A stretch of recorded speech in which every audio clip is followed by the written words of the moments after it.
इस घर से माशाल्लाह बड़ी खूबसूरत यादें वाबस्ता हैं। और जैसे कि ख्वाजा मोहम्मद आसिफ साहब ने आपको बताया कि ये कितनी पुरानी हमारी एसोसिएशन है। इनके मोहतरम वालिद गिरामी, अल्लाह ताला उनको जन्नत नसीब करे, एक बहुत अच्छे इंसान थे और मेरा ताल्लुक़ उनसे बहुत ही उम्दा और मजबूत ताल्लुक़ था। मुझसे बहुत प्यार करते थे और मैं उनका बड़ा एहतराम करता था। ख्वाजा साहब से मेरा ताल्लुक़ कॉलेज के ज़माने से है और वो ताल्लुक़ अल्लाह ताला के फजल करम से किसी ठेस के बग़ैर आज तक अल्हम्दुलिल्लाह चल रहा है। और ख्वाजा साहब ने भी मेरे साथ निभाई और अल्हम्दुलिल्लाह मैंने भी ख्वाजा साहब की निभाई। और निभाना चाहिए एक दूसरे के साथ। मैं आपके साथ भी निभा रहा हूँ।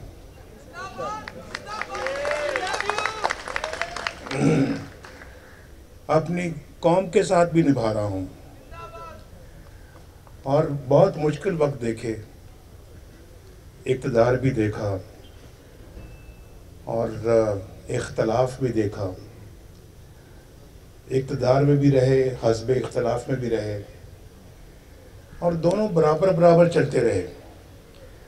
अगर आप मेरी वज़ारत उज़्मा के साल गिने और उसके मुकाबले में अगर आप मेरी जेलों के और मुल्क बदरी के और मुकदमात के वो साल गिने तो शायद मेरी मुल्क बदरी और मेरे जेलों में और मुकदमे, ज़रा सोचने वाली बातें हैं सारी। इसलिए कुर्बानियाँ दी थी हमने कि आज मुल्क का ये हशर देखेंगे हम। क्या क्या ज़्यादा दूर ना जाए, 1993 को छोड़े, 1997 को छोड़े, 1999 को छोड़ें जब पाकिस्तान एटमी कुव्वत बना था, छोड़ दें, चले करीब आ जाएं, 2017 में आ जाएं आप। मुल्क कितना खुशहाल था, रुपया आपका मजबूत था। 104 रुपए पे रुपया हमने शुरू किया, 104 रुपए पे ख़त्म किया हमने।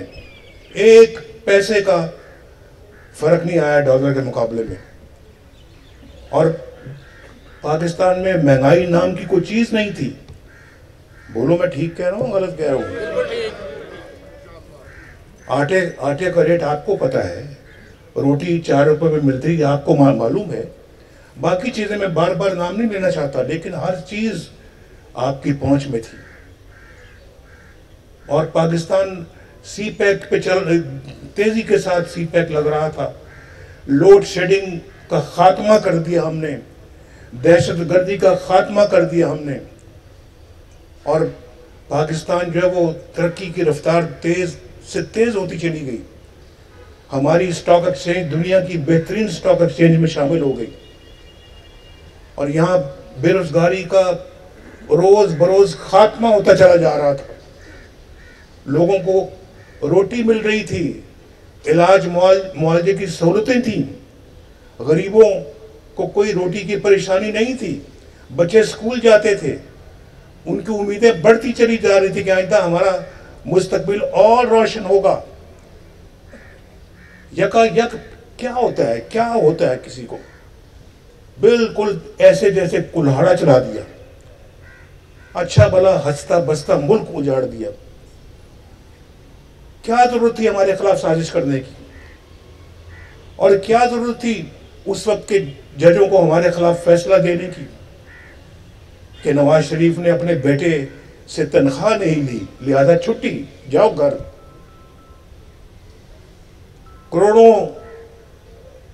करोड़ों इंसानों के नुमाइंदे को, वजीर आजम को 5 बंदों ने उठा के वो फेंका। ये ऐसा कहाँ होता है यार, दुनिया में कहाँ होता है ऐसे? फिर हम पूछते हैं हम क्यों पीछे रह गए हैं, हमारी क्या वजह है कि हम दुनिया के पस्तरीन ममालिक में हम शामिल हैं। आज कोई भी आप ग्राफ उठा के देख ले, किसी लिहाज से, किसी भी लिहाज से, तरक्की के लिहाज से, खुशहाली के लिहाज से, कानून के लिहाज से, और फिर क्राइम रेट के लिहाज से, और भी बहुत सारी बातों के लिहाज से आप देखें, हम फहरिस्त में सबसे नीचे पाकिस्तान का नाम आता है। ये इतना खूबसूरत मुल्क है कि हम इसको अपना जन्नत बना सकते थे, जन्नत। इतना यहाँ लोगों के अंदर एक माशाअल्लाह हुनर है कि मैं बयान नहीं कर सकता। अब ये शहर देख लें आप, ये शहर सियालकोट, जिससे मुझे बेपनाह मोहब्बत है, इस शहर के अंदर इतना पोटेंशियल है तरक्की का कि ये अल्लाह के फजल करम से दुनिया के एक बेहतरीन तरक्की याफ्ता शहर बन सकता है। अपने पाकिस्तान मुल्क को ये बहुत तरक्की याफ्ता बना सकता है। इतना ये हमारे अंदर पोटेंशियल है, लेकिन हमने कभी कुल्हाड़ा चलाते वक्त इन चीज़ों को नहीं देखा कि कौन क्या कर रहा है। और उसके बाद हमें तो आप निकालते हो, बगैर किसी वजह के निकालते हो, आंखें बंद कर लेते हो हमें निकालते वक्त, फिर लाते किसको लाए नवाज शरीफ की जगह पर? आरटीएस को क्यों बंद किया? इलेक्शनों में हेरा फेरी क्यों की? हमारे डब्बों से वोट निकाल के किसी और के डब्बे में क्यों डाले? और ऐसे बंदे को ले आते हैं जिसको सवाए गाली के और कुछ करना ही नहीं आता, जब भी बोलता है तो गालियां देता है। अब मैं क्या किसी की बात करूं, मुझे बहुत ये नहीं कि मैं समझता हूं कि हमारे मुआशरे को, कल्चर को तबाह बर्बाद किया। हमारी कौम तो ऐसी नहीं थी, बड़ी अच्छी कौम थी हमारी। आज उसकी इस्लाह की तरफ हम सारा वक्त ये सोचते रहते कि हम अपनी कौम की इस्लाह कैसे करें हम। और जो मुल्क का हाल हो गया है, मुझ जैसा बंदा 10 दफ़ा सोचता है कि अपने मुल्क को किस तरह से दोबारा डगर पे लेके आए। हम बार बार गलतियां करने के जो है वो नहीं, ठीक है, मैं ज़रा खामोशी इख्तियार कर। हम बार बार गलतियां करने के मुतहम्मल नहीं हो सकते। लेकिन अब सुन ले मेरी बात, मैं बहुत कुछ है, मेरा दिमाग भी उन बातों से भरा हुआ है, दिल भी भरा हुआ है। दिल ज़ख्मी होने के साथ साथ जो है वो उसमें अफसोस भी इस बात का है कि हम क्या बनने जा रहे थे और क्या आज बन गए हैं। लेकिन मैं आपको ये बता रहा हूँ कि जो कुछ नुकसान हो गया है वो बहुत भारी नुकसान हो गया है, लेकिन उस नुकसान को रिपेयर करना ये भी आपकी और मेरी, हम सब की एक फ़र्ज और ड्यूटी है। इसको हर कीमत पे हमने पूरा करना है। अपने मुल्क को हम इस तरह के लोगों के हवाले नहीं कर सकते जो हमारे मुआशरे को बिगाड़ दें, हमारी कदरों को बिगाड़ दें, हमारे कल्चर को बर्बाद कर दें। बिल्कुल नहीं। हमारे साथ जो हुआ वो हुआ है, जुल्म हुआ है, हमने बर्दाश्त किया है, लेकिन कभी हमने पाकिस्तान के इंटरेस्ट के खिलाफ कभी कोई काम नहीं किया और ना कभी करेंगे।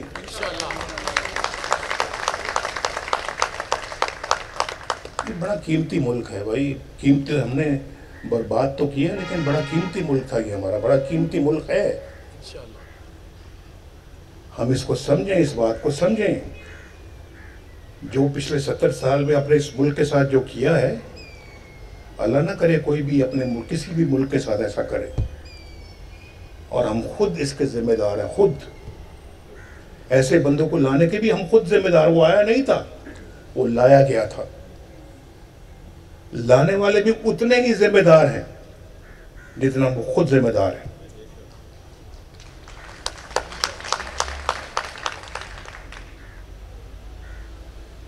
तो मैं ये समझता हूँ कि एक भी नहीं हुई थी उस वक्त से मैं आपसे मिला था आके, तो आज उसके बाद दूसरी दफ़ा मिला हूँ मैं।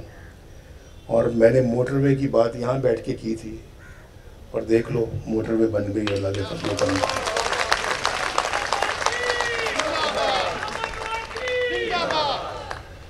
मुझे खुशी है आज मैं पहली दफ़ा इस मोटरवे से लाहौर से सियालकोट आया हूँ। लेकिन ये मोटरवे उस स्टैंडर्ड की नहीं है जिस स्टैंडर्ड की होनी चाहिए थी।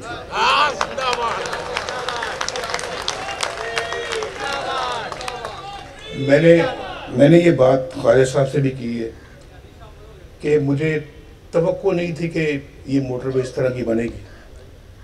अगर मैं सर पे होता तो मैं इस मोटरवे को इस तरह से ना बनने देता। और आपने देखा है कि कहीं मोटरवे नीचे जा रही है, कहीं ऊपर चढ़ रही है, कहीं उतराई है, कहीं खाई है, कहीं कुछ है। ना कोई रेस्ट एरियाज हैं, ना किसी जगह को बाथरूम है, ना कोई रेस्टोरेंट है। ये तो उसको तो लाहौर इस्लामाबाद मोटरवे से भी एक बहुत बेहतर मोटरवे होना चाहिए था। लेकिन लेकिन लेकिन ठहर फिक्र न करें, बहुत खुशी होती है देख कर के सियालकोट में एक बहुत अच्छा हवाई अड्डा है, एयरलाइन भी माशाल्लाह बन गई है और अब इसको और भी अच्छा एयरपोर्ट बनना चाहिए। ये लाहौर, कराची, इस्लामाबाद के लेवल पे आना चाहिए इसको, उसी स्टैंडर्ड का यहाँ पे एयरपोर्ट भी हो, फैसिलिटीज भी हों और एयरलाइन भी यहाँ पे दुनिया भर की एयरलाइनें यहाँ पे आएँ। और आज अगर $2.5 बिलियन की एक्सपोर्ट करता है सियालकोट, तो मेरी तो ख्वाहिश दुआ है कि $250 बिलियन की एक्सपोर्ट करनी चाहिए सिर्फ सियालकोट को। और सियालकोट में वो पोटेंशियल मौजूद है।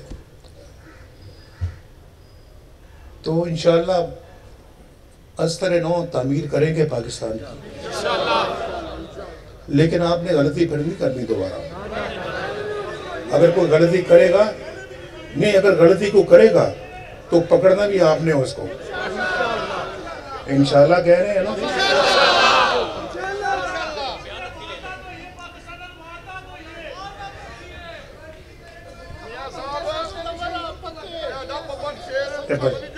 थैंक यू जी, बहुत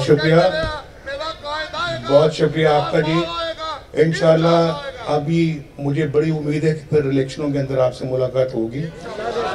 इलेक्शन कैंपेन में मैं इंशाल्लाह फिर सियालकोट आऊँगा।